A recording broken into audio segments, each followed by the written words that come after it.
Hey Magic fans, welcome back. It's time for the video that you haven't been waiting for about some cards you could give two shits about because it's Final Fantasy sealed weekend limited style, and we're going to talk about some of the best commons that you should be playing if you're playing Final Fantasy this weekend. So before we get started, don't forget, comment, like, subscribe, hit that notification bell.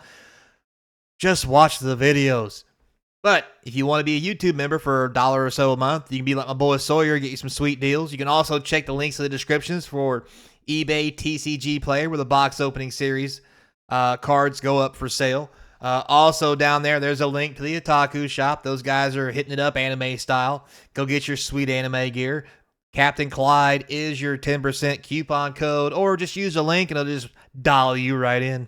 So, let's start with artifacts. So one of the best common artifacts in the set for limited is the Adventurer's Airship. It is 3 colorless for a 3/2 flyer.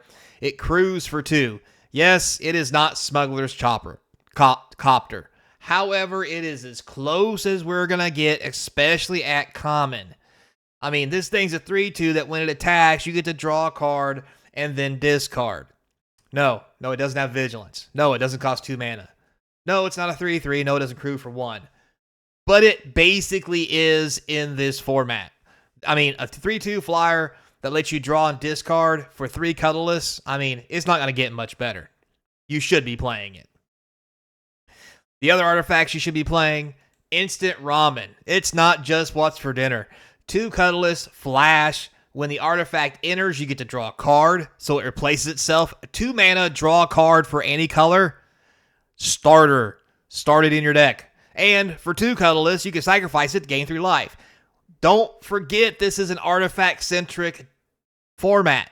Things in the format do things when artifacts enter the battlefield or you have artifacts in play. So having more artifacts, especially those that let you draw through your deck, are just the right thing to do. And then we're probably going to wrap it up with the old Blitzball. 3 colorless, mana rock for mana of any color. Mana fixing? I think so.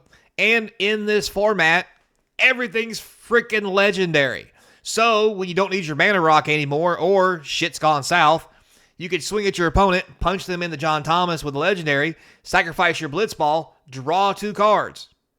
Hey, what else could it be doing? I mean, play it for 3, it mana rocks for a few turns, then becomes 2 cards later. That sounds like a hell of an artifact to me. Matter of fact, this might see Commander play. Now, let's start with some colored stuff. We have, well, let's just say anything with a cycling ability for a land type. We're starting with white. We'll say plain cycling is a must-have. Is a 5 mana 2/3 with flying that when it enters, you put a +1/+1 counter on a creature, which if you do it's a 3/4.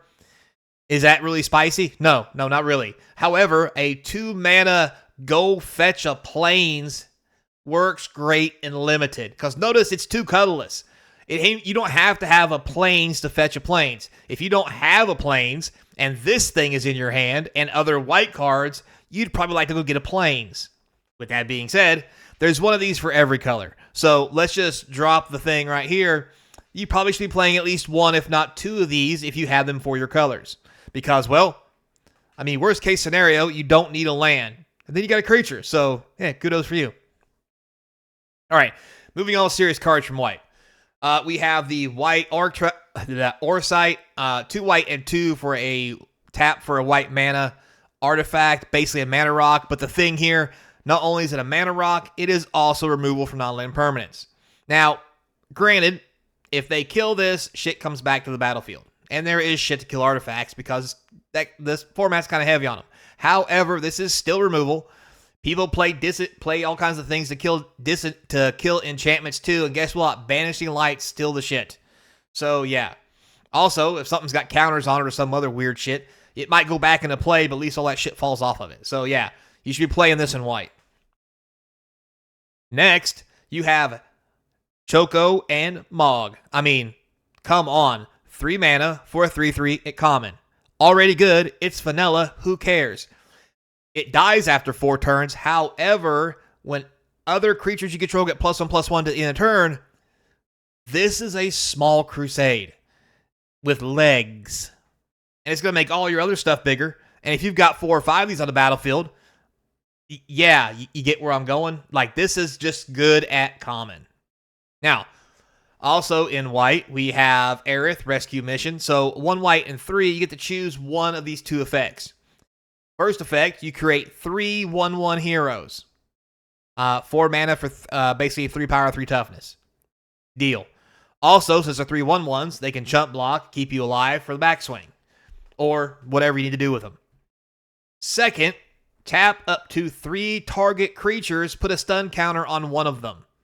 This also says, tap your team, I'm coming in. And will probably win the game. If not, put your opponent on the back foot as you begin the beatdown on your side.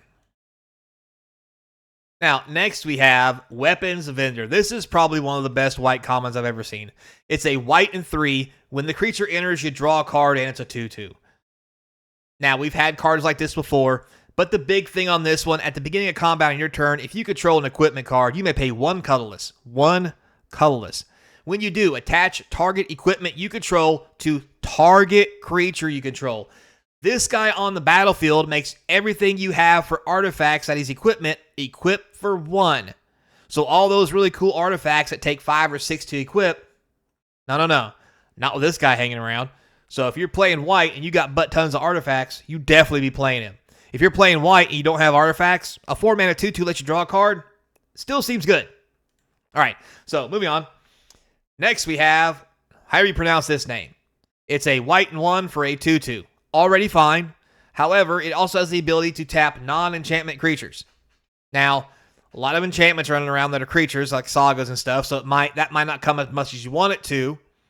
But a vanilla 2/2, in any stretch of the imagination, is still just fine for filler. So you probably should at least run 1.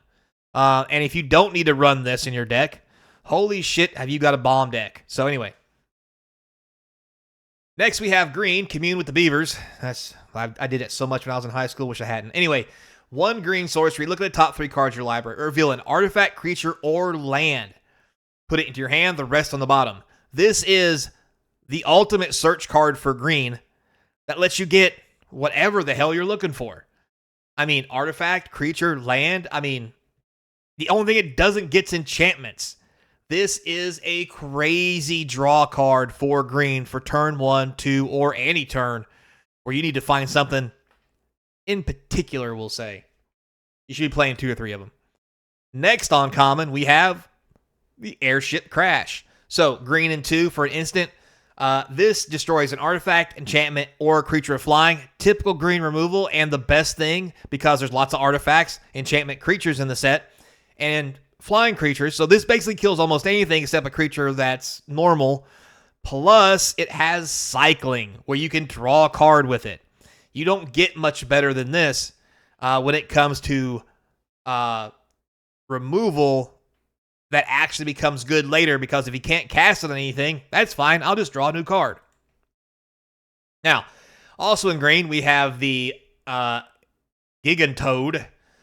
This is a green and 3 for a 4/4. Fine for a common. That's perfectly respectable. It only starts for 1 green, so it's sweet. Goes in any green plus deck. Bonus with this card, if you have 7 or more lands, it's now a 6/6. It doesn't have any trample or anything, but let's be fair. 4 mana for a 4/4 is great and limited. 4 mana for a 6/6, way above par. So, also we have Grand Pulse Ochu. 1 green for a 1/1 with Death Touch. Nuff said. But for 8 colorless in the late game, until the end of turn, this creature gets +1/+1 for each permanent card in your graveyard. In the late game, if this is the only thing in play, that 8 mana is probably going to make this a 6/6 or a 7/7 with Death Touch. And then it's just a game of whack-a-mole, where you're just going to go swing, kill whatever you lay. Swing, kill whatever you lay. Swing, kill whatever you lay. And if not, well, just block with it. So, next we have Precious Wanderings. Green and 2 for an instant. Search your library for a basic land card or town. Put it on the battlefield tapped. Shuffle. When you search your library this way and put a +1/+1 counter on target creature, not only is this land search, this is a combat trick. I block with my 2/2 against your 2/2. I will now search for a land, put it in a play tap, put a +1/+1 counter on my creature, kill your shit, my shit lives. I mean, worst case scenario, it's 3 mana, fetch a land. And we've been playing those for I don't know how long. And with this being an instant, if the opponent refuses to swing or got nothing going on and that's what you've been waiting on, hell with it. Just cast it at the end of their turn. Probably the best land fetch spell for green ever. Next, we have Geisha Greens. So, 1 green and 1 sorcery, make a 2/2 bird. When you lay lands, it gets +1/+0.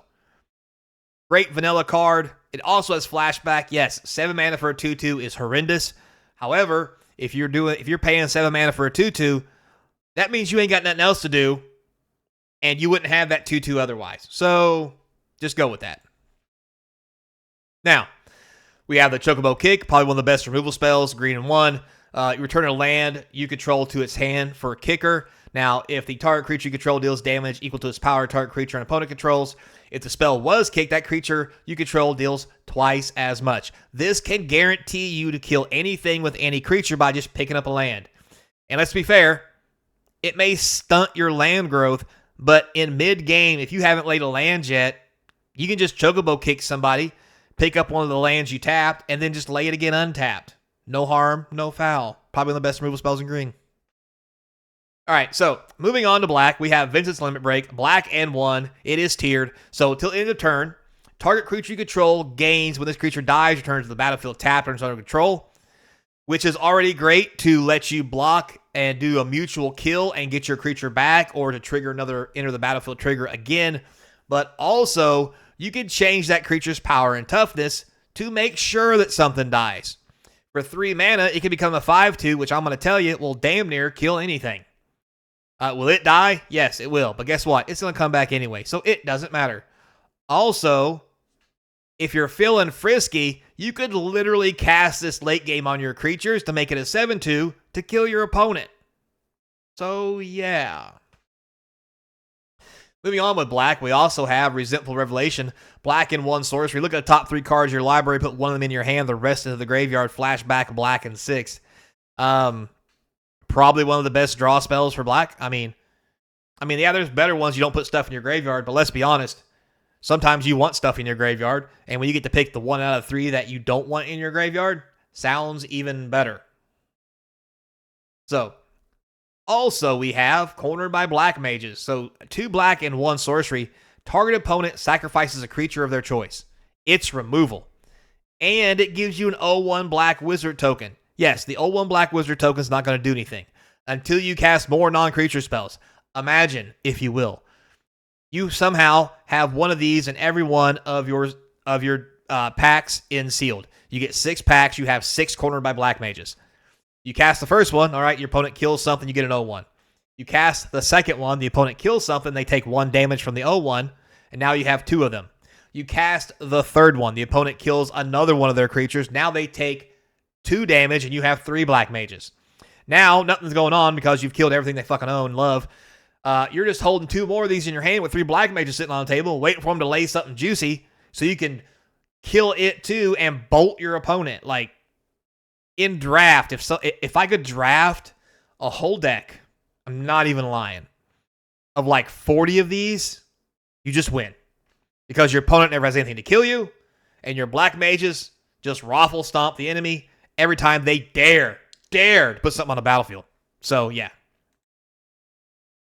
Next, we have Ahriman. So, a black and 2 for a 2/2 flying Death Toucher is already sweet and amazing.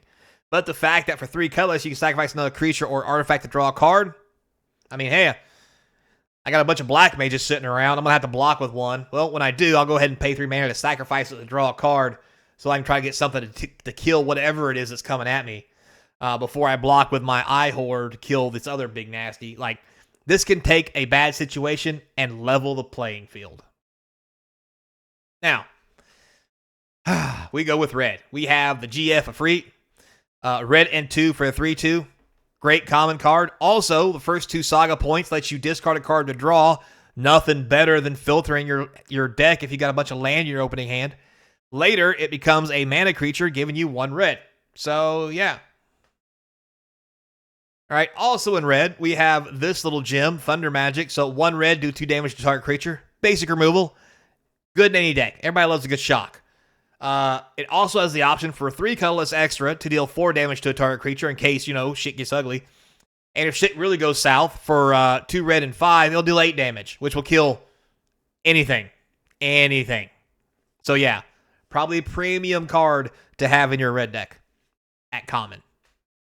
Now, Call of the Mountain Chocobo. This thing is house. Red and 3. I want you to listen to this. Search your library for a mountain card.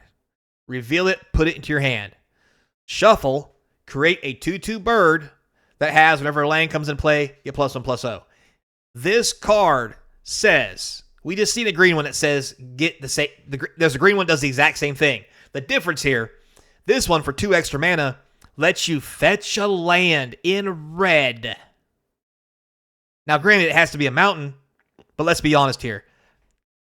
4 mana to fetch a mountain to make a 2/2 bird seems sweet. And later, when you're getting land hosed because you've petered out and nothing in your hand for 6 mana, which you'll have 6 mana because you have to get to 4 to play this, which will immediately put you at 5. So you put your next land out, you flash it back, get another 2/2 and another land out of your deck, making it even better because you're not going to draw that land. Like, this seems like it should be a one of in every red deck, at least. Now, moving on, we obviously have Suplex. You guys know what this thing does. It does 3 damage to a creature. It exiles it, which stops a whole lot of graveyard shenanigans, and exiles artifacts, which is going to be an issue in this format because, well, there's shit tons of them, and the Buster Sword is not to be trifled with. It will kill you. So, we also have a little bit of blue action, believe it or not. We have Combat Tutorial, nothing like the old blue and 2, draw 2 cards, and put a +1/+1 counter on 1 creature you control. Nothing like drawing a couple cards and pumping the team. It is a sorcery, so it's not a combat trick, like the one in green that lets you fetch a land and pump the team. Jeez, that's ridiculous. But hey, you're going to draw 2 cards anyway. If you don't have a creature to put a +1/+1 counter on, that's fine. Just think of it as a 1 blue and 2, draw 2 cards. Trust me, it's good. So also in blue, we got this little fella sitting around, the Rook Turret. Blue and 3 for a 3/3 flyer, already fine. Perfect. This is on rate for a common. But whenever another artifact you control enters, you may draw a card. If you do, discard. Nothing like a little filter action, and this isn't even something that needs crude. This is just the thing. Worst case scenario, you never use its ability. It's just a 3/3 flyer that will either block something they got, hopefully, and kill it, or just pummel them to death. Either way. Now, believe it or not, there's actually another blue one, the Scorpion Sentinel. Blue and 1 for a 1/4. I know, doesn't sound sexy, but when you get to 7 lands, it becomes a 4/4, and all of a sudden, shit has changed. This thing becomes dangerous. At 2, it's a great blocker for the Weenie Horde advancement if someone's trying that strategy on you. And then late game, when you get to 7 land, and now he's a 4/4, now he becomes a serious problem on the attack side. So, yeah. Seems pretty hoss. Plus, artifact. Notice that? Artifact. Anyway, moving on. So, that being said, these are some of the sweetest commons that you're going to see playing your Final Fantasy weekend. And if someone has them, you probably should be playing them. And if you don't play them, you better have a damn good reason. Because if you don't see these cards in somebody's deck, beware. They've got some sweet uncommons and rares that are going to rock your world. So, till next time, be kind, and as always, hope to see you across from the game table.